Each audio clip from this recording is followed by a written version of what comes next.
आपला अगदी जवळचा आवडता नट प्रशांत कोणाचीच नाटकं बघत नाही. पुन्हा पुन्हा जुनी जुनी नाटकं काय येतात रंगमंचावर? 90 सालापर्यंत बरीच स्क्रिप्ट आली. मी वाचायचो, मग मी आईला वाचायला द्यायचो की नानाच्या एंट्रीला ते चपलांचा कर कर कर. हे नाही आहे हे नाटक, ह्याची भीती वाटतं का म्हणे. वर्षातून एक नाटक म्हणजे जरा कमी आमिर खानच होत असतो त्या काळात. 75 साली जुलूस नावाचं नाटक अमोल पालेकरांनी बसवलं. तेव्हा अमोल बँकेत होता, टेबलावर आम्ही समोरासमोर बसायचो. बर, तो जो गॅप होता 5-7 वर्षाचा तो भरला कुठल्या नाटकाने की हे करूया नाटक? सर्वसाधारणपणे नाट्यसृष्टीमध्ये जी दिग्दर्शकांची फळी आहे, जी पटकन 5 नावं येतात डोळ्यासमोर, त्यात तुझं नाव काय येत नसावं असं वाटतं तुला?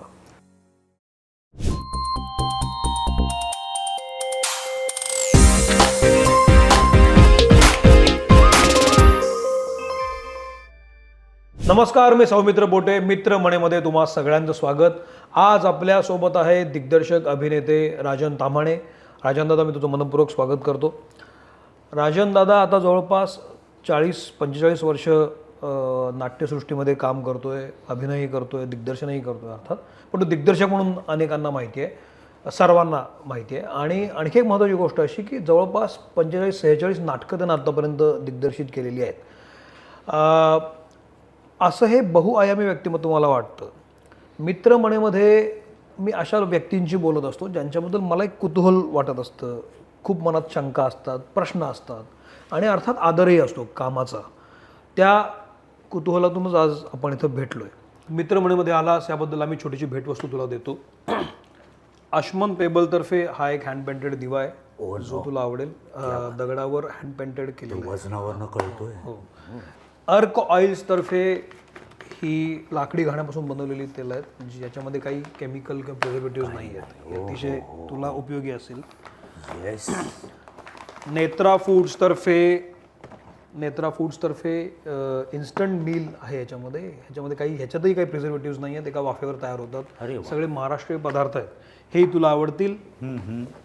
आणि आमच्याकडे हा एक पुष्कराज नाचणी सत्व खूप फेमस आहे. हो, माहिती आहे, नाव माहिती आहे मला. हो, तर पुष्कराजचे हे रागी डिलाइट्स आहेत. तर हे अतिशय पौष्टिक आणि पटकन होणारे हे ह्याच्याबरोबरच आहे. ह्याच्याबरोबर आहे.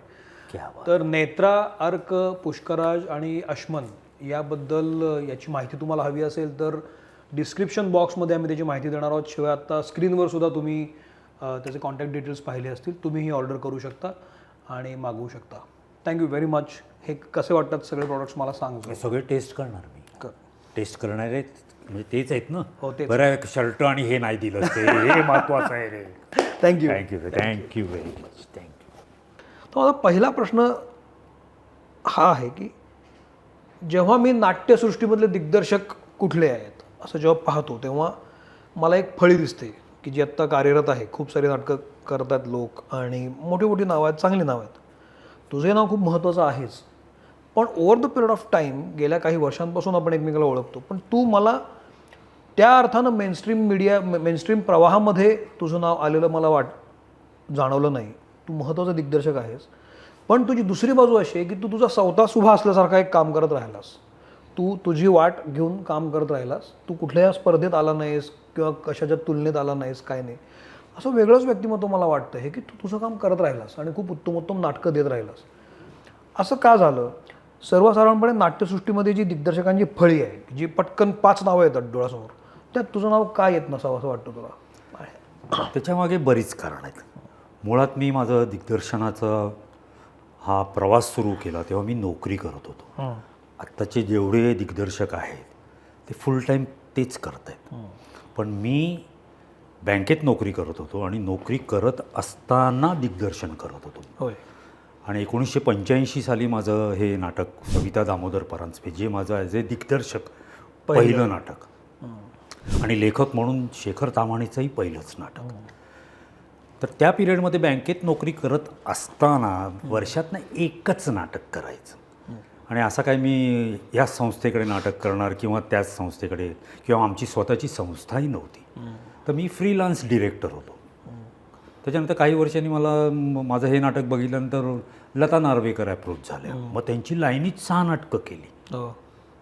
आता ज्या मीडियाच्या थ्रू सगळ्यांना जे एक्सपोजर मिळतं ना तेवढं एक्सपोजर त्या काळात नव्हतं. कारण मी सतत नाटक करत नव्हतो. मी वर्षातनं एकच एक नाटक करण्यामागचं कारण असं की एक नाटक घेतल्यानंतर त्याच्यावर माझा अभ्यास 6 महिने चालतो. अच्छा. हां, आणि मग नाटक मात्र मी 1 महिन्यात बसवतो. पण ते अख्खं स्क्रिप्ट आल्यानंतर लेखकाबरोबर बसून सगळ्या गोष्टी करण्यात माझे 5 ते 6 महिने. त्यात परत माझी नोकरी बँकेतली, या सगळ्या ह्याच्यात वर्षातनं एक नाटक हे मी ठरवलं होतं. बरं. आणि मी कंटिन्युअस करत राहिलो नाटक. मग मध्ये काही वर्ष मला कंटाळा आला. कंटाळा एवढ्यासाठी आला की मी बऱ्याच ॲक्टर आणि ॲक्ट्रेसबरोबर त्या पिरियडमध्ये नाटकात जेवढ्या नट्या होत्या, नट होते, त्या सगळ्यांबरोबर काम केलं होतं. बरं. फक्त भक्तीबरोबर नव्हतं केलं. भक्तीसुद्धा ह्या नाटकात सुरुवातीला असणार होती. सविता दामोदरमध्ये. हो, रीमाच्या आधी भक्तीला विचारलं होतं मी. बरं. तर भक्ती मला काय म्हणाले की ए राजन, मला आवडलं आहे नाटक, पण ह्या वर्षात माझ्या घरात खूप डेथ झालेले आहेत. म्हटलं मग मला आत्ता ते करण्यासाठी जरा मला अजून वेळ पाहिजे त्याच्यातनं बाहेर येण्यासाठी. म्हटलं मग कधी करायचं? 4-5 वर्षांनी करायचं. म्हटलं बापरे, मग राहू दे म्हटलं. मग नंतर मग रीमाला विचारलं मी. कारण रीमाबरोबर एक नाटक मी कमलाकर सारंगांनी बसवलं होतं. बरं. त्या नाटकात रवींद्र मंकणी, रीमा, सुधीर जोशी आणि ते 3 अंकी नाटक होतं सारंगांनी बसवलेलं. आणि त्याच्यात माझा रोल हा 3ऱ्या अंकात शेवटची 5 मिनिटं. कारण मी काय ॲक्टर म्हणून कोण नव्हतो. त्याच्यात माझा रोल असा होता की मी शेवटच्या अंकात येतो, रव्या मंकणीला फाईट मारतो आणि रीमाला घेऊन जातो. एवढंच काम होतं. त्यामुळे माझी त्यांच्याशी ओळख होत गेली. रीमाशी ओळख होत गेली, सुधीरशी ओळख होत गेली. आणि मग हळूहळू ही लोकं सगळी या नाटकात आली. अशा पद्धतीने मी सगळ्या लोकांची कंटिन्युअस नाटकं करत होतो. आणि मग मला कंटाळा आला. मी एक 5-6 वर्ष गॅपच घेतली, नकोच नाटक. मग मी बँकेत नोकरी, मग बाकीचे इतर उद्योग सगळे असे करत बसलो मी. आणि मग सगळे खूपच मागे लागले, तर करायला पाहिजे राजन, बाद झालं तुझं. मग म्हटलं अति कंटाळा येण्याच्या आत आपण परत येऊया. मग मी पुन्हा सुरू केलं. मग अशा पद्धतीने माझी पुढे कंटिन्युअस नाटकं येत राहिली. पण तू जे आत्ता प्रश्न विचारलास की त्या मेनस्ट्रीममध्ये तू का नाहीस, कारण त्या मेनस्ट्रीममध्ये नसण्याचं कारण हेच होतं की मला सतत नाटकं करायची नव्हती. मग मी नाटकांची वाचनं खूप करत होतो, पण त्याची मी पब्लिसिटी खूप करत नव्हतो. मी करतो ह्या नाटक, मी हे वाचलं आहे, हे मला अजिबात आवडत नाही. म्हणजे त्याच्यात स्वतःचा मोठेपणा सांगणं असातला भाग नाही, पण मी थोडा असाच आहे. मी असाच आहे की मला ते खूप, कारण हे माझ्या घरातले किंवा बाकीचे पण जेवढे आहेत ना, हे तू कुठे दिसत कसा नाहीस रे, सोशल मीडियावर नसतोस कधीच, कुठे काय नसतो. म्हटलं मला नाही हौस आहे त्या सगळ्याची. मी माझं काम करत राहणार एवढीच माझी इच्छा आहे. मला स्क्रिप्ट चांगलं मिळालं, मी खूप स्क्रिप्ट्स वाचतो, चांगलं मिळालं, वाचलं, मग मी त्याच्या कामाला लागतो. मग त्या ह्याच्यात 1-2 वर्ष जातात पण निघून. त्यामुळे बाकीचे काय करतायत, अर्थात मी त्या सगळ्यांची नाटकं बघतो. अच्छा. पण ती जी मंडळी आहेत आत्ता तुझी मेनस्ट्रीममधली म्हणतो, ती इतरांची नाही बघत, असं माझं मत आहे. ॲब्सोल्युटली मत आहे की ते नाही बघत इतरांची नाटकं. हे फॉर एक्झाम्पल आता आपला अगदी जवळचा आवडता नट प्रशांत कोणाचीच नाटकं बघत नाही. तो फक्त स्वतःचं नाटक करतो, पण लोकांना तो खूप आवडतो. मला तर प्रचंड प्रशांत आवडतो. पण ती लोकं दुसऱ्यांची, म्हणजे हे जी फळी आणि ते सगळे माझे मित्र आहेत, त्यांना कोणाला मी बोलवायला जात नाही, कारण मला माहिती आहे की हे कोणी येत नाही. पण मग तुझे मित्र तर तू सांगू शकतोस की, सांगितले सगळ्यांना. काही नाटकं बघून, चंदू बघून गेलाय, चंकू, चंद्रकांत कुलकर्णी बघून गेले, केंकऱ्या कधीतरी मध्ये तरी एकदा येऊन बघून जातो माझी नाटकं. पण असे कंटिन्युअस माझे येणारे नाटकातले कोणी हे येऊन कोणी बघत नाही, पण मी सगळ्यांची नाटकं बघतो. मला खूप प्रश्न येतात. तू इतकंसं तुझं सांगितलंस ना, सगळे तुझे प्रवास, सर्वसाधारणपणे तुला जो गॅप घेतलास की नाही तू, तर त्या गॅपनंतर जेव्हा तू परत आलास, त्या गॅपच्या आधीची स्थिती नाट्य वर्तुळातली आणि नंतरची नाट्यवर्तुळातली स्थिती काय होती? मॅच झालाच लगेच? हो, काही फार फरक पडला नव्हता? नाही, आणि माझा तो स्वभावच आहे. बरं. आत्ता पण आत्ताच्या पिढीमध्ये सुद्धा मी यंगस्टर बरोबर असतो. म्हणजे आता मी सिनियर सिटीजन आहे, पण मी कुठल्याही आमच्या सोसायटीच्या सिनियर सिटीजनच्या ग्रुपमध्ये मला बोलवायचं नाही.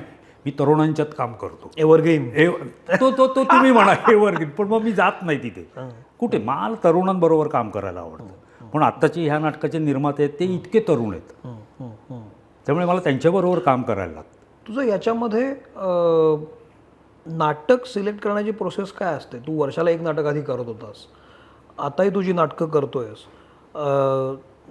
नाटक निवडण्याची पद्धत काय असते? नाटक तुझ्याकडे येतं का तू ठरवतोस कुठलं नाटक करायचं?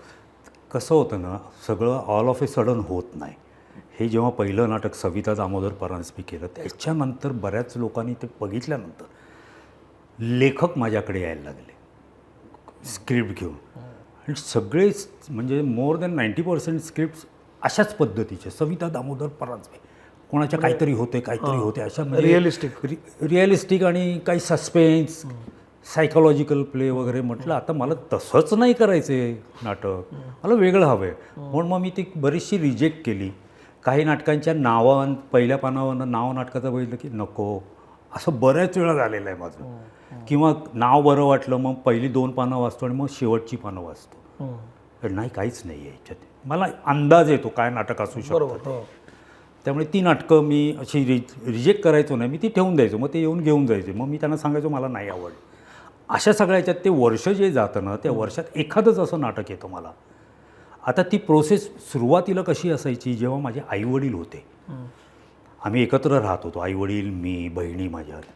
तेव्हा माझ्याकडे जेव्हा नाटक यायचं ना, तेव्हा मी ॲज ए थर्ड पर्सन म्हणून ते नाटक वाचायचो. तो काय फार एक्सपिरियन्सचा भाग नाही, पण हे नाटक केल्यानंतर सविता मला ना एक साधारण जाण आली की प्रेक्षकांना काय हवं असतं म्हणून प्रेक्षक येतात. मग आपण कुठल्या प्रकारचं नाटक करायला पाहिजे. आता ऑडियन्स हे 2 प्रकारचं. एक पुढचा ज्याला आपण इंटूक म्हणतो ऑडियन्स, की जो 500 रुपयाच्या तिकिटात येतो, आणि जो गॅलरीत बसतो तो 200-300 ह्या रेटमधला. तो इंटूक नसतो म्हणून तो तिथे बसत नाही. तो फिनान्शियली त्याचा काहीतरी बाबा 5 जणांना घेऊन जायचं असेल तर मी काय एवढे 2,500 रुपये खर्च करतो, तो तेवढे. बरोबर. ते सगळे सारखेच असतात, ते सगळे हुशार प्रेक्षक असतात. आणि मराठी प्रेक्षक हा आपल्या भारतातला सगळ्यात हुशार प्रेक्षक आहे. त्यामुळे ते प्रेक्षक त्यांना काय आवडू शकतं अशा पद्धतीचं मी जेव्हा बाकीची नाटकं बघायला लागलो ना, तेव्हा मी अंदाज घ्यायचो. मी नाटकात बाकीची बघतो तेव्हा मी पुढे नाही बसत, मी मागे बसतो. रिॲक्शन लोकांच्या काय असं, म्हणजे लोकांना काय टाईपचा सब्जेक्ट आवडतो पण तोच करायचा असं नाही. पण एक लोकांची आपल्याला मेंटॅलिटी कळायला लागते ऑडियन्सची की त्यांना काय हवं आहे. मग अशा पद्धतीने जेव्हा माझ्याकडे स्क्रिप्ट यायचं, 90 सालापर्यंत बरीच स्क्रिप्ट आली, मी वाचायचो. मग मी आईला वाचायला द्यायचो, कारण ती ऑडियन्स आहे ना, ती काही नाटकावर विचार करून सांगणारी नाही. तिला मी आईला सांगायचो की हे स्क्रिप्ट वाच, शेवटपर्यंत वाच आणि मला गोष्ट सांग, बाजूला ठेव. अच्छा, बरं. तिने जरा त्या नाटकाची व्यवस्थित गोष्ट मला सांगितली ना, म्हटलं अरे वा, हा माझा कॉमन ऑडियन्स आहे, ह्याला सगळं कळतं आहे. म्हणजे तो घरी गेल्यानंतर त्याची गोष्ट सांगू शकतो घरातल्या फॅमिलीला. अशा पद्धतीची नाटकं. नंतर मग आईला हळूहळू आई म्हणाले की आता ठीक आहे. म्हणजे मी ती माझी सुरुवात झाली. ती आईला पहिलं स्क्रिप्ट वाचायला द्यायचं, मी वाचायचं आणि तू वाच, कसं वाटतं बघ, गोष्ट सांग. स्क्रिप्टमध्ये बघून नाही सांगायचं, कॅरेक्टरची नावं सांग असं. ती ना मग ती करेक्ट मला सांगायची, नको राज. तिची रिॲक्शन, राजा अरे ओके. मग मी ते वाचायचो, डेप्थमध्ये जाऊन ते स्क्रिप्ट वाचायचो. मग लेखकाबरोबर बसून त्याच्यावर मी बाकी कोणाला द्यायचो नाही इंडस्ट्रीमध्ये वाचायला. कोणाला मला आवडतच नाही, मला कोणाला इन्व्हॉल्व करायला आवडत नाही. मी माझा घोड्याचा चष्मा आहे माझा, मी समोर, मला जे आवडतं ते मी करणार. लोकांना आवडो न आवडो, पण आवडण्यासारखीच नाटकं केली मी आत्तापर्यंत. त्यामुळे ते जे माझं जजमेंट होतं ते कधीच चुकलं नाही एवढ्या इतक्या वर्षाच्या प्रवासात. किती महत्व. पण आईनं सांगितलेलं आणि तू केलेली अशी कुठली नाटकं आहेत? तू फक्त म्हण. हो, तिला मी वाचून दाखवलं होतं, म्हणजे तसं रफ पुन्हा रिराईट करून घे. ते सुद्धा शेखर तामाणेनीच लिहिलेलं होतं. तर ती म्हणाल राजन ते सस्पेन्स आहे त्याच्यात. म्हटलं मग आहेच, त्या मुलावर जरा जास्त कॉन्सन्ट्रेट कर, कारण ते लहान मुलाचं होतं. तर मोठ्यांच्या इथे मुलाकडे वाचताना मला ते मुलात खूप काय काय वाटतं. म्हटलं ओके. पण त्या म्हणजे तिने सांगितलं तेवढं सगळंच करतो असं नाही, पण ते काही हिंट्स मिळतात मला, तुम्हाला लीड्स मिळत जातात. बस मग त्याप्रमाणे मग मी ते करायचो, बसायचो. मग मला त्या सगळ्या याच्यात 5 ते 6 महिने जातात कुठलंही स्क्रिप्ट. आता हे सुद्धा नाटक सविता दामोदर परांजपे 40 वर्षापूर्वी केलेलं. आता ते 5 वर्ष जवळजवळ चाललं असेल. त्याच्यानंतर ते मी स्विच ऑफ केलं ना, संबंधच येत नाही या नाटकाचा. होय. त्याच्यानंतर आत्ता 2025मध्ये ही दोघे मंडळी आलाप मोहिले आणि आमचा हिजबूड मैत्रेय हे दोघे आले, मामा करूया काय? म्हटलं काय आहे, कारण ते ह्या फील्डमधले नाही आहेत पण ते चॅनेलमधले आहेत. स्टारला वगैरे ह्या लोकांनी कामं केलेली आहेत, प्रोमो हेड होते, असे मार्केटिंगवाली माणसं आहेत ती सगळी. म्हटलं मग कुठलं आता नवीन नाही आहे माझ्याकडे, मग एक नवीन आहे ते मी दुसऱ्या प्रोड्युसरला कमिट करून बसलेलं आहे. मग आलाप आणि मैत्री मला सविता दामोदर करा. अरे म्हटलं अरे झाली 40 वर्ष त्याला, आता काय करायचं ते नाटक कर तू. पुन्हा पुन्हा जुनी नाटकं काय येतात रंगमंचावर, हे तुला चांगलं लक्षण वाटतंय? हो हो गुड गुड. ह्याचा अर्थ असा होईल की हे जे नवीन लेखक आहेत त्यांनी किती तयारी करून नाटक लिहायला पाहिजे. असं नाही की त्या निर्मात्यांकडे ती नाटकं जात नाहीत, पण त्या नाटकांमध्ये ना ड्रामा असतो ना, तो सगळा इंग्लिश फिल्म्स हे ते असं सगळ्याचं कॉम्बिनेशन करून ऑडियन्सला कळणार नाही अशा पद्धतीने ते लिहिलेली असतात. अच्छा. मोर दॅन 80% नाटकं तशी आहेत, कशावर तरी बेस आहेत, पण ते शोधायला लागतं, सापडत नाही आपल्याला. बरं. पण त्या मुलांचं वाचन खूप असतं जे लिहितात. मग प्रॉब्लेम काय होतो? प्रॉब्लेम असा होतो की मग ते आता हे बघा, आपण त्यातले माहीर असतो, हे कुठलं तरी आहे हे स्वतः हे याच्या डोक्यात नाही, हे कळतं लगेच, तो जर्मच कळतो कुठला आहे तो. काही मुलं हुशार आहेत, ते काय काय आलेलेच आहेत चांगले नवीन लेखक, तर असे खूप कमी आहेत. त्यामुळे ती नाटकं वाचून निर्मात्याकडे पण ती नसतील, म्हणजे डिरेक्टरकडे जर नाटकच नसेल तर मग तो गप्प नाही बसणार ना. मग तो सांग हे काढा आता बघा, पूर्वी जाम गाजलेलं आहे ते तरी आत्ता करूया. पण जुनी नाटकं आत्ता जेव्हा येतात ना, पुरुषसारखं नाटक पण आता तू केलंयस, तेही चालू आहे आता रंगमंचावर, तेही उत्तम चाललंय.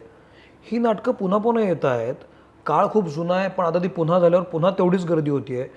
ह्याची काय कारण आहेत? ते लिहिलंय चांगलं म्हणून की ती जी सिच्युएशन आहे जी तेव्हा होती त्या आणि आत्ताच्या सिच्युएशनमध्ये काही फार फरक पडलेला नाही म्हणून? हां, फार नाही पडलं आहे पण पडलं आहे, पण ते रेलेवंट होतं नाटक. म्हणजे ते नाटक पुरुष हे नाटक खूप पूर्वीच आहे, म्हणजे ते दळवीनी लिहिलं होतं ते 82-83 सालातला तो पिरियड आहे. होय. त्या पिरियडमध्ये काँग्रेसचं राज्य होतं. त्या सगळ्या पिरियडमध्ये इंदिरा गांधी त्यावेळेला प्राईम मिनिस्टर होती. तर ते सगळं त्या नाटकात लिहिलेलं आहे. म्हणजे म्हणून मी गुगलवरनं तो पिरियड काढला अख्खा शोधून. म्हटलं मी आहे तसंच नाही करणार, आणि म्हटलं आता तो चान्स आहेत, दळवीवर आहेत आता पण मी नाटक अजिबात बदललं नाही. मी त्याचे रेफरन्सेस शोधून काढले, हे काय कधी केलेलं नाटक आहे आणि का करावं असं वाटलं. तर त्यामुळे तेव्हा ते तसं करावं असं वाटलं, आणि मग मी काय त्यातले जे तेव्हाचे रेफरन्सेस होते ते मी उडवून लावले. आणि ते इतकं कट टू कट, तेव्हा ते जवळजवळ 3-3.25 तासाचं नाटक चालायचं, आता 2.25 तासात ते 2.5 तासात संपतं विथ इंटरवल. उत्तम एडिट केलं मी. म्हणजे हायवेवरनं बऱ्याचशा ज्या गल्ल्या जात होत्या ना, त्या गल्ल्या सगळ्या उडवून टाकल्या, हायवेज ठेवला मी. आणि म्हणून ते नाटक उत्तम झालं. आणि तुला सांगतो, पुण्यातला प्रयोग होता, दळवींचा मुलगा आला होता नाटकाला. त्यांनी ते नाटक बघितलं, मला त्यांनी शोधून काढलं, त्याची माझी काही ओळख नव्हती. तो पण एजेड आहे तसा.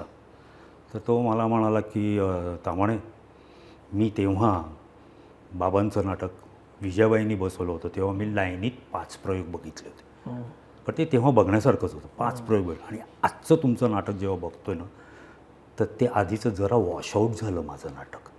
हो बरं. हे त्याचे शब्द आहेत त्या माणसाचे. बरं. आणि मला हे आत्ताचं आवडलं आहे तुमचं. म्हणजे ते आवडलं नाही अशातलं नाही, पण जर माझ्या त्या मेमरीतनं आता ते गेलं, वॉशआउट झालं. आणि हे नाटक मला आता करेक्ट वाटतं आहे. पण मी नाटकात काहीच बदल केलेले नाहीत, सगळे कॅरेक्टर तीच, एडिट केलं आणि माझ्या पद्धतीनं त्यातलं टोनिंग केलं. हे फॉर एक्झाम्पल, जर का तू नाना पाटेकरचं, मी नाटकच बघितलं नव्हतं पुरुष, अजिबात मला माहीतच नव्हतं. मी नाही बघितलं, डॉक्युमेंटेशन पण नाही झालं. त्याच्याबद्दल ऐकून होतो मी की नानाच्या एंट्रीला ते चपलांचा कर कर कर. म्हटलं हे नाही आहे हे नाटक, ह्याची भीती वाटतं का म्हणे. हा आल्यानंतर ह्याच्याबद्दल काहीतरी अट्रॅक्शन असलं पाहिजे, पण त्याची वेगळी बाजू अचानक निघते. त्यामुळे मी शरदला दाखवताना असा छान असा हसरा विसरा येऊ का असा असा अख्खा आहे तो. पण जेव्हा बंगल्यातले सीन होतात तेव्हा तो जो त्याचा जो काही फणा काढतो ना, ती गंमत ती तिथे केलेली नसावी असं मला वाटतं. त्यामुळे ते मी उडवलं. मग बऱ्याच जणांना शरदही आवडला आता, ज्यांनी पूर्वी बघितलं होतं त्यांना. तू जी नाटकं केलीस ती प्रेक्षकाभिमुख केलीस, लोकांना आवडतील अशा पद्धतीनं, पण कॉन्टेंट पण असेल असं. तुला काय वाटतं, काय हवं असतं प्रेक्षकांना? प्रेक्षक नाटक बघायला काय येतात, काय त्यांना दिलं पाहिजे आपण? काय दिलं पाहिजे ह्याचं गणित मांडता येत नाही कधीच. प्रेक्षकांना काय हवं असतं त्याचंही गणित नाही आहे. आता फॉर एक्झाम्पल सही रे सही हे नाटक आज 25 साधारण वर्ष होते होय होय. आणि ते नाटक 10 वेळा बघणारे लोक आहेत. सगळं माहिती असतं ह्याचं कसं चाललंय नाटक, तरी लोक 10 वेळा नाटक बघतात. पण म्हणून ते अजून आउटडेटेड नाही झाले नाटक. मीही 3-4 वेळा बघितले मी बऱ्याचसाठी. बघितलं. ते इतकं ते लवेबल नाटक आहे. अशी सगळीच नाटकं नसतात. फक्त आता प्रेक्षकांना काय आवडतंय हे ठरवण्यासाठी पॅरामीटर्स कुठलीच नाही आहेत, कुठलीच नाही. म्हणजे समजा तू आता एखादं नाटक करायचं म्हटलंस तर त्या फॉर्मॅटमधलं किंवा त्या टाईपच्या स्टोरीमधलीच सगळी लाईनीत नाटकं आली तर लोक रिजेक्ट करतात. एकच नाटक असतं, बाकीचे सगळे त्याचे कॉपीज असतात केलेल्या.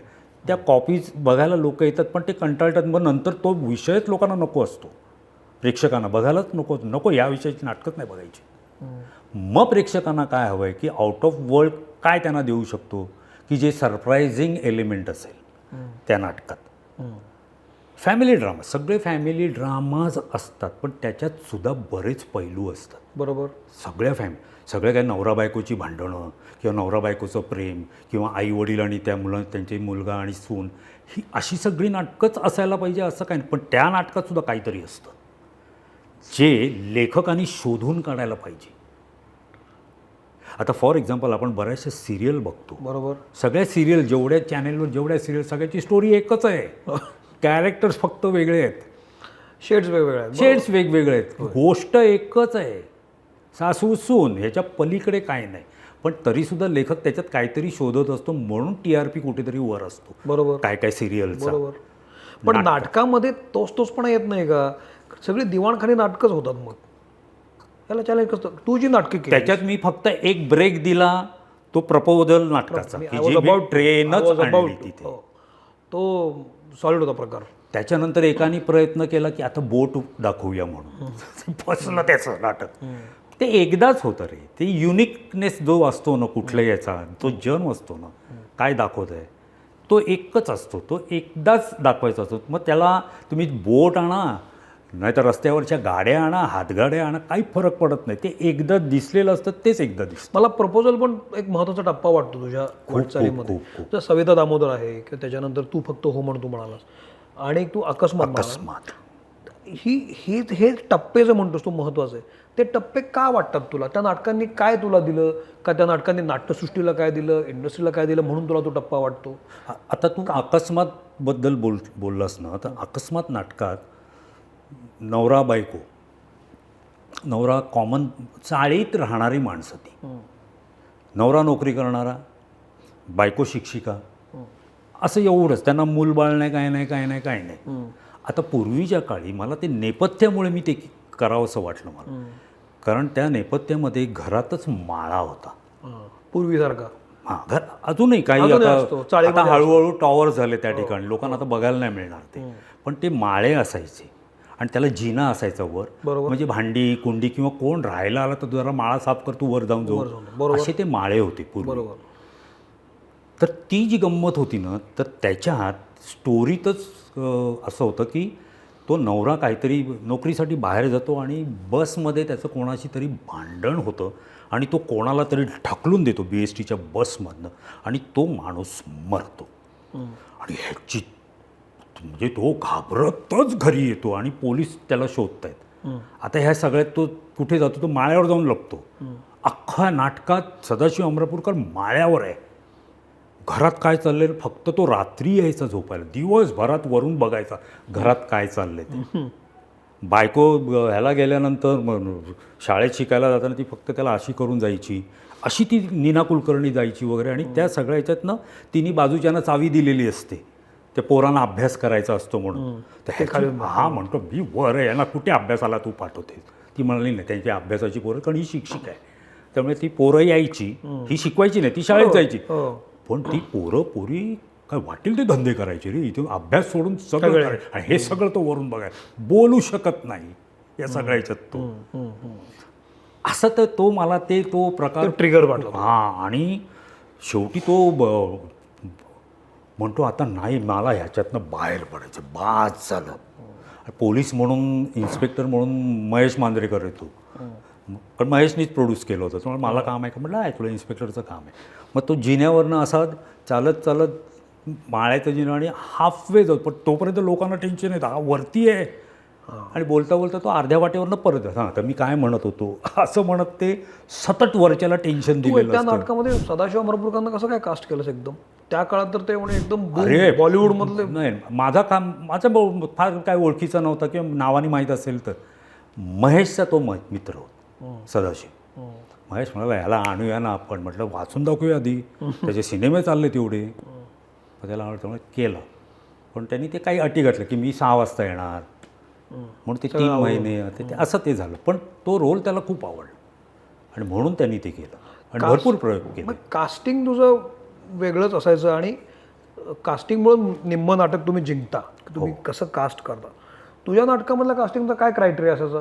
तुला कोणी सुचवायचं की तुला दिसायचं कॅरेक्टर की या माणसाला वाचत असताना हा करेल असं नसायचं. नाटक वाचल्यानंतर आता कॅरेक्टर ह्या रोलसाठी कोण त्याला न्याय देऊ शकेल आहे की आपण नॉर्मली शब्द देतात नाही देतात तो भाग वेगळा. अन्याय पण करतात बरेचसे आर्टिस्ट. तर ते करत असताना ही तुझी सल आहे. सगळंच काय मनासारखं नाही होत रे, काही गोष्टी त्यांच्या कलानी घ्यायला. बरोबर. तर ते करत असताना तू जसा प्रश्न विचारलायस ना, तर ते शोधत असताना काय व्हायचं ना, सुरुवातीला मी दादरला राहायचो ना, तेव्हा मी नाटक एखादं वाचलं आवडलं ना, मग शिवाजी मंदिरला जायचो.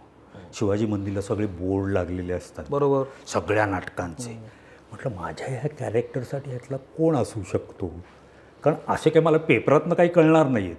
ॲक्च्युअलमध्ये शिवाजी मंदिरला मी बोर्ड बघायचो रे, ह्याला कोण असेल रे.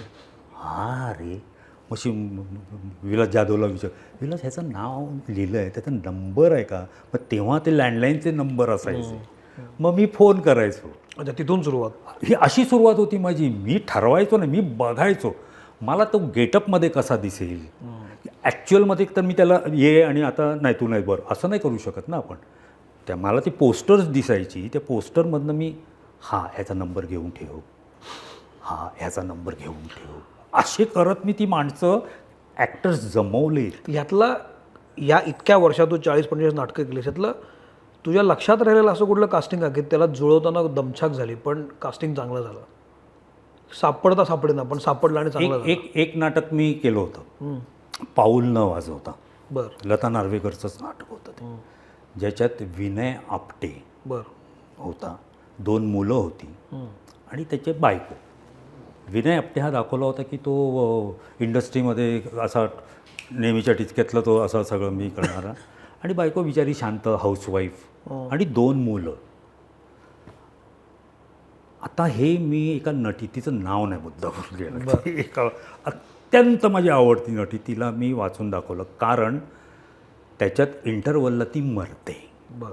असं होतं. बरं. त्याच्या इंटरवलनंतर फक्त विनय, ती 2 मुलं आणि कोणतरी असं एवढंच असायचं. तर ती म्हणाली राजन मी मरते पहिल्या अंकातच, मग दुसऱ्या अंकात मी काय करायचं. काय करायचं म्हणजे दुसऱ्या अंकात फक्त विनय बघणार आहे सगळं, त्या पोरांचं तसंच नाटक लिहिलेलं आहे. मग तू बघ ना त्याच्या स्वप्नात वगैरे मी येते का. नाही येणार तू स्वप्नात, जे नाटक आहे तसंच होणार ते. मग ती नटी गेली, नाहीच केलं म्हणजे. कसं करणार. त्यामुळे मला पहिल्या अंकानंतर घरी नाही जायचं आहे, मग मला इंटरवलमधला चहा वगैरे पिऊन परत नाटकात काम करायचं आहे. बरं. दुसरी नटी बोलवली मी, ती मला हरकत नाही, पण ती उत्तम नटी होती. म्हणजे तिचा सेन्स चांगला होता की ती इम्पॅक्ट देऊन जाते पहिल्या अंकात. बरोबर. त्याच्यावर पुढचं, त्यामुळे त्याच्यावर पुढचं नाटक आहे आणि तो इम्पॅक्ट ऑडियन्सच्या डोक्यात असतो. ह्या बाईचं हा एवढा व्यवहार घरात झालेला आहे, ती दिसायलाच पाहिजे असं कुठे, हे तिला कळलं. ते नाटक पण गाजलं. कुठलं नाटक? पाऊल न वाजवता. शेवटी राहिला तर तुम्हाला नाव, बरं ठीक आहे, नाव बघूया. ते नाव. आता ती 2 मुलं खूप मोठी झालेली आहेत, खूप कुठे कुठे जातात. मला ना नावं आठवणं, फक्त चेहरे दिसतात. आता नावं नाही आठवत पटकन, ह्याच्यात खूप वेळ जातो. मग कोणतरी बघ तो का म्हटलं हां तो. आता इवन मला अमिताभ बच्चनची जी सून आहे आत्ता, अभिषेकची बायको, तिचं नावच आठवत कोणाची? आहे. अमिताभ बच्चनच्या मुलाच्या सुनेचं नाव बरं. ऐश्वर्या आहे. हां हां अजिबात आठवत नाही. ठीक आहे. ते नाही ऐक तेव्हा मी काय कुठून काढतो माहिती आहे का, अरे ती रे जिला हे मिळेल ना हे जगातली सगळ्यात सुंदर म्हणून भारतातली होती हे बघ हे सगळं ती बघत होतो. ऐश्वर्या. हां मग ती अशी नावं मला आठवतात. या सगळ्यामध्ये रेफरन्सेस द्यायला लागतात मला. या सगळ्यामध्ये तू बँकेत पण होतास. हो हो. बँक करत करत ते करत होतास. मग जुळवत कसं होतं सगळं गणित? बँक करून मग प्रॅक्टिस व्हायची, कसं असायचं ते? तुला माहिती आहे का मी का बँकेत जातच नव्हतं? नाही आज का वेळ आहेस? अच्छा. बँकेत मी वयाच्या 17.5व्या वर्षी लागलो आहे. म्हणजे म्हणतात ना रांगत रांगत जाणे. हां माझी SSCची परीक्षा झाली आणि माझा एक मित्र म्हणाला की अरे तिथे ना बँकेत नोकरी आहे. म्हटलं नोकरी बँकेत? आत्ता अजून SSCचा रिझल्ट लागला आहे, लागायचं आहे अजून. तर बघ ना, म्हणून मी फाउंटनला गेलो तिथे त्या मित्राबरोबर. तर तिथे बाहेर ना अशी नोटीस लावली दरवाजावर, पार्ट टाईम जॉबसाठी पाहिजेत म्हणून आणि कॉलेज स्टुडंट पाहिजेत. मग मी गेलो. तर तिथे गेलो आत, बूट बीट काय नाही, कप शर्ट पॅन्ट सँडल्स घालून. पण ते लाईनीत सगळे बसले होते. पूर्वी काय असं जाहिरात बिरात अशी मोठी नसायची ना. गेलो सगळे खाली त्या पॅसेजमध्ये बसले होते लाईनीत सगळी मुलं. माझा नंबर लागला, मी गेलो. तर त्यांनी ते बघितलं सगळं, वाचलं. काय हो तुमचा रिझल्ट लागायचा आहे अजून SSCचा. म्हटलं मी चांगल्या मार्कांनी पास होणार आहे. अच्छा. हां आणि माझा रिझल्ट चांगलाच लागणार आहे. एक 3 महिन्यासाठी तुम्ही मला नाही म्हणू नका. हे इतकं त्यावेळेला व्हायचं. हां इंटरव्ह्यू असे इतके सुंदर इंटरव्ह्यू सांगितलंस तू असं म्हणजे? हो मराठीतच बोलत होते. हा काय मराठी, अच्छा बोल काय तुझा प्रॉब्लेम, असे बोलायचे ते त्या काळात. 70 साली. हां आज किती वर्ष झाली? 55 वर्ष झाली त्या. तर मी तिथे गेलो. म्हटलं मी आता होणारच आहे, 2 महिन्यात रिझल्ट लागणार SSCचा. मग मी कॉलेजमध्ये ॲडमिशन घेणार. काय वाटतं तुम्हाला, काय काय करायचं याचं? बरा बोलतो, घेऊन टाकूया. तर काय म्हणून लागलास तिकडे तू? Part time clerk. म्हणजे कसे असतात, बँक सुरू होण्या अगोदर आणि बँक संपल्यानंतर काय असायचं, पूर्वी स्टेटमेंट आणि पासबुकही हाताने लिहिली जायची. ती काय तिथल्या मोठा म्हणजे दिवसभरातला जो क्लार्क असतो त्याला नाही द्यायचे, ते कोणी लिहायचं नाही. त्याच्यासाठी वेगळे स्टुडंट्स होते. आणि मला पगार किती होता पहिला? 65 रुपये. सकाळचे 2 तास. तुमचं कॉलेज जर का दुपारचं असेल तर तुम्ही सकाळी 2 तास येऊन जा, किंवा तुमचं कॉलेज दिवसभराचं असेल तर बँक संपल्यानंतर 6 वाजता या. 2 तास. मग ते लिहायचं, पासबुक लिही, स्टेटमेंट लिही, असं करत करत करत 4 वर्ष काढली मी पार्ट टाईम म्हणून. बापरे. मग तिथेच मी ग्रॅज्युएट झालो, कारण तिथे बाजूला युनिव्हर्सिटी टॉवरमध्ये जाऊन मी BComचा अभ्यास करत बसलो.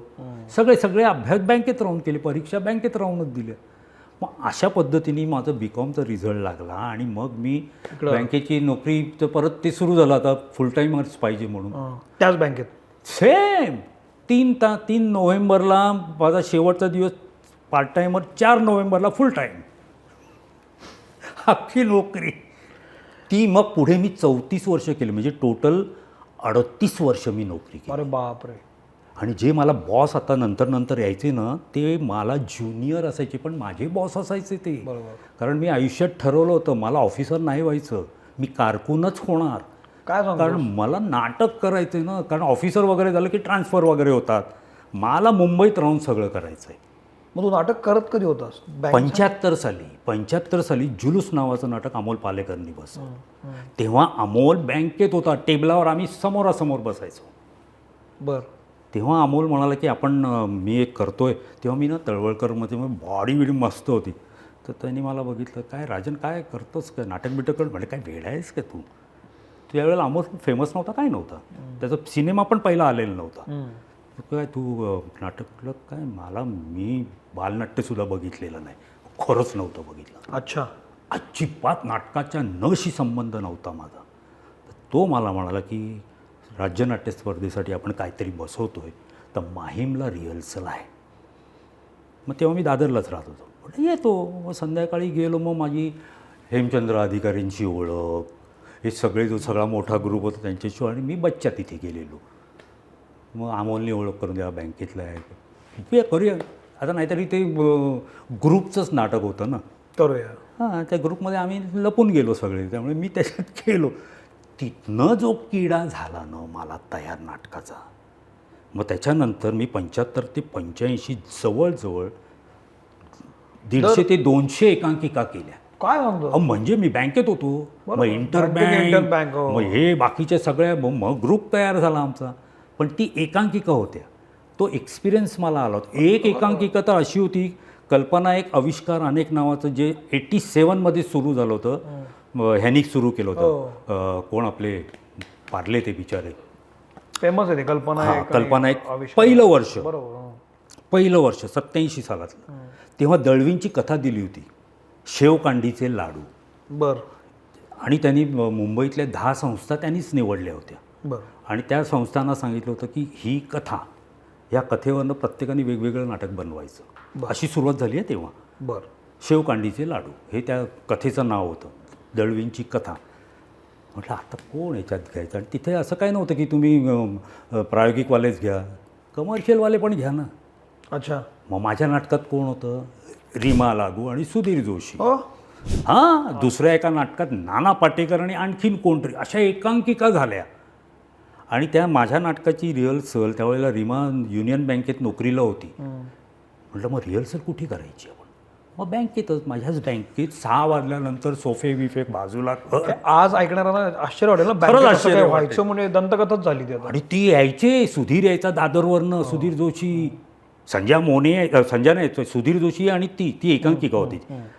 ती यायची बँकेतनं डायरेक्ट तिथे. पण नाटक तुझं पॅशन ते 75 सालानंतर झालं. म्हणजे ते 10 वर्षात मी बऱ्याच एकांकिका केल्या. म्हणजे कमर्शियल नाटक तू केलं सवितापासून पुढे 85 सालापासून. त्याच्यानंतर एकांकिका नाही केल्या. म्हणजे ते बँक करून बाकी सगळं करत होता. हो, तालमी बिलमी नंतर. अगदी अगदी. अरे बँकेचं कसं असायचं ना, बँकेला तुम्ही गेलात ना, मला ना एक्सक्लुझिव्ह डिपार्टमेंट होतं माझं.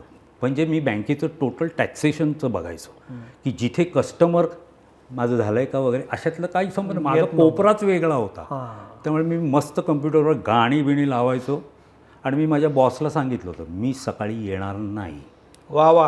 कारण माझं वेगळं काम आहे, ते खूप बुद्धीचं आहे, आणि तेव्हा कॉम्प्युटरवर ते करायला लागायचं सगळं.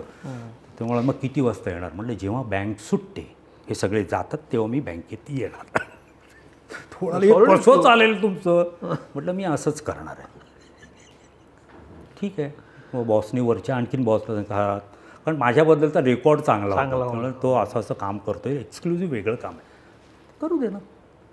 मग ते 4 मग त्या सगळ्या बँकेतनं सुटणाऱ्या बायका, छपऱ्या असतात रे सगळ्या बायका, बघ महाराजा बघ आत्ता येतोय बँकेत, असं.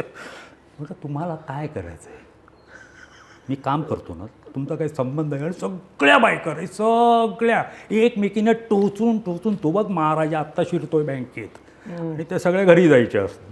पण मी जेव्हा 5 वाजेपर्यंत 4:30-5ला जायचो ना, तर मी 10-11पर्यंत एकटा काम करत बसायचो. आणि मग तेव्हा जी सगळी सिक्युरिटी असायची ना बँकेतली, ते सगळे माझ्या इथे येऊन बसायचे. आणि ते मी गाणी लावायचो ना, कोण आहे बघायला, कोण नाही, मी गाणी लावायचो कम्प्युटर, जुनी मला आवडतात, लताची गाणी ही. मग ते यायचे सगळे. मग हळूहळू त्यांना कळलं की हा खातोय तंबाखू. मग सगळेच बसले ना, कुठे मिळाले ते, बसलेत ना तामाणे आत एकटे, तिथे तंबाखू आहे. आणि ते यायचे का, तेव्हा मी गुलाबी चुना वापरायचो, आणि तो सेंटेड चुना असायचा, आणि तो फक्त माटुंग्याला मिळायचा, एवढी डबी. रसिक असतो. अरे म्हणजे आता नाही तेव्हा. तर ते सगळे यायचे रे, हे अख्खी गाणी ऐकत, सगळा स्टाफ असायचा सिक्युरिटीचा, की ज्यांचा बँकेच्या कामाशी काही संबंध नाही, सगळे ऐकतायत मी काम करतोय, मध्ये तंबाखू मी खातोय, ते खात आहे. मला एक सांग, इतकं नाटक तुझं, आता आपण शेवटच्या टप्प्याकडे आलेलो सर, नाटक तुझं इतकं पॅशन होतं, वर्षातून एक नाटक म्हणजे जरा कमी आमिर खानच होत असतो त्या काळात, वर्षातलं एक नाटक म्हणजे. मग नाटकाचा कंटाळून एकदम गॅपच कसा घेतलास तू? कंटाळा आला. अरे सगळे झाले पण मुळात मला स्क्रिप्ट कशाचा वाचायला नाही कंटाळा मिळाला. कंटाळा आला कारण स्क्रिप्ट नाही मिळायच्या रे मला. म्हटलं जाऊ दे ना, मरू दे ना. मग त्यापेक्षा मी बँकेत काम करीन. नंतर बँकेचा आमचा क्लब असतो तिथेच फाउंटनला. मग काही मित्र अजून काय करत नाही चालली तू. म्हटलं नाही आता कंटाळा आला. चल ना क्लबमध्ये आपल्या. त्यामुळे हा एक भाग झाला. पण नाटकापासून कम्प्लीट तुला विरक्तीच आली, पूर्ण गॅप. 5 वर्षाचं मी बघितलं, कुठलं नाटक नाही बघितलं, गेलोच नाही. स्विच ऑफ करून टाकलं होतं मी ॲब्सोल्यूट. घरातले पण चिडले माझ्यावर. काय म्हणजे एवढा मोठा दिग्दर्शक, इतकी चांगली चांगली नाटकं दिलेलं, एकदम गॅप असू शकतं एखाद्याचं. मी हे बघ, मी ना आपण इथे शिव्या देत नाही म्हणून म्हणतो, आपण वायझेड म्हणतो ना, त्यातला मी होतो एक. मला जे आवडेल तेच मी करणार. काही कोणी डोक्यावर नाही बसायचं अजिबात. कर ह्यानं पण सगळ्यांना सांगितलं डोक्यावर नाही बसायचं. आज सगळ्यात कुठलाही निर्माता माझ्या डोक्यावर नाही बसला. तर मुळात मी प्रेमाने वागतो. असं नाही की असा आवाज बिवाज असं काय नाही. आवाज दिला तरी तो मी सॉफ्टली देतो किंवा कानात जाऊन सांगतो तू वायझेड आहेस म्हणून. कानात जाऊन याच्यामध्ये तो जो गॅप होता 5-7 वर्षाचा, तो भरला कुठल्या नाटकाने की हे करूया नाटक? हे कुठलं exact what makes you? Exact नाही म्हटलं. लता नार्वेकरचं असेल किंवा पण नाटक पाहत, नाटकं वाचायला परत सुरुवात केली. हो, बाद झाली. 5 वर्ष बाद झालं. क्लबमध्ये बऱ्यापैकी हरलं होतं पैसे वगैरे. मला आता नको, आता येऊया नाटकाने. तिथे चालत नाही आपलं काही, आपण इथे येऊया आता. हे सगळं चालतं ना इथे. काही एडिट बिडिट काय होणार, बिनधास्त सांग सगळं. असं आहे, हे पण ठेवणार. वा. कारण तुमचं आयुष्य या सगळ्यांनीच बनलेलं असतं. इतकी वर्ष नाटक केल्यानंतर पॅशनेटली तू तुझ्या टर्मवर नाटकं करत होतास, करतोयस. आत्ता नाट्यसृष्टीबद्दल तुला काय वाटतं? आत्ता सुरू असलेली नाटकं, संहिता, त्यातले कलाकार, त्यात आलेलं प्रोफेशनलिझम, चांगला वाईट. नाटक शनिवार रविवार पुरतंच राहिले असं माझी खंत वाटते मला. दौरे होत नाही आहेत. फक्त मुंबई पुणे नाशिक पुरतंच नाटक राहिलेल्यासारखं मला वाटतं. तू हे दोन्ही काळ बघितलेले आहेस. तुला काय वाटतं हे कसं सुटेल सगळं? पण नाही, हा काळाचा महिमा आहे. हे काही कोणी जाणून बुजून करत नाही. म्हणजे ऑडियन्ससुद्धा काही जाणून आता आम्ही नाही जाणार नाटकाला असा नाही आहे कोणी. किंवा डिरेक्टर, प्रोड्युसर किंवा ॲक्टर ते त्यांच्या परीनं प्रयत्न करत असतात की ऑडियन्स यावा म्हणून. पण तो येत नाही. ह्याच्या मागे कारणं शोधायला गेलं ना तर 10,000 कारणं असू शकतात. आता सगळं ग्लोबलाइज झालेलं आहे. तर सगळं बदलत गेलेलं आहे. लोक वर्क फ्रॉम होम असतात. त्यांना कुठे जायलाच पाहिजे ऑफिसमध्ये असं नाही. आणि तो जॉब हा ऑलमोस्ट दिवसभराचा असतो. बरोबर. आता न झालं काय, आमच्या पिढीनं प्रेक्षक तयार नाही केला. प्रेक्षक हा तयार करणं हे इंडस्ट्रीचं काम आहे, नाट्यसृष्टीचं काम आहे.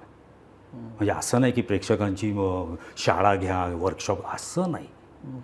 तुम्ही प्रेक्षकांना अट्रॅक्ट करण्यासाठी काहीतरी सतत किंवा तुमच्या कॉन्टॅक्टमध्ये प्रेक्षक हा असला पाहिजे किंवा कशाच्या तरी थ्रू ते प्रेक्षकांपर्यंत तुम्ही जे काही करता. कारण तेवढा त्यावेळेला ना प्रिंट मीडियाच फक्त होतं, बाकी कुठलाच मीडिया नव्हता. बरोबर. आता सगळ्यांकडे सगळेच पेपर येतात अशातलाही भाग नाही. बरोबर.